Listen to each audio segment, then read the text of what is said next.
ka poppersha ya ka hukum baar nangda nagabinda ka jing don kam shimet ladangi pindon kam bakala ya ka jinget lesengi tok ya kiwei lesengi pinja burom ya lade nagabinda ka jimmen doi shimet kalong ka pop lese baro ki bru ki tip ngalong Katolik ngalong Kristen kenre ki kam jonga kam ya de dur bad ka jingkot Kristen lese pilong Kristen balong basuni utam hapadeng kasnong ka hapadeng ki bru ha kasnong ka tao jombi ha ki kam ki jam jombi ha ka jaka tre jombi lese kita ki bru ki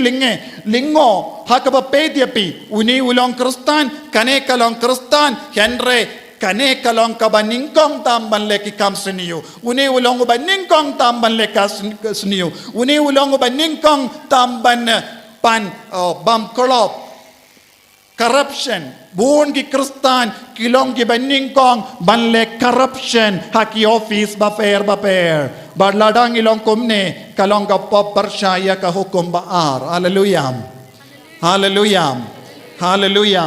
haleluya nangda don bon ki beriu haka jingim haka kor jongki ki penjab romo bele kamda me kane kabayade bar ki kun samla bon sin habapi wan jingya seng habapi le jingya seng pijit ya ka jimpong kabaklema kor bon sin lada pidon kane ka jinglong happy bapong ya ki jain klema kor kamdam lele habapi le kano ka jingya seng mas bakoid pideben buziar pideben pla namar lemba jonga ngala penshoy burngot lemba kaneka jain pong kalem akor jonga sumar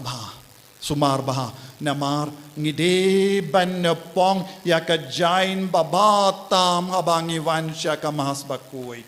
tenteng habangi leit mas don ki kinna ki kitia na ka jingdia ki pong da ka ju ka jain ka baklem akor ka batingit bad ki wan be shayimane dangabinda bonngod kayimane ngalaban late kano ka dur pideben bu ya ka jain badonakor bakoy badon ka standard banwan shaka jingya seng pideban don ka jain babu kerpang banwan jingya seng banwan mas so tu ni em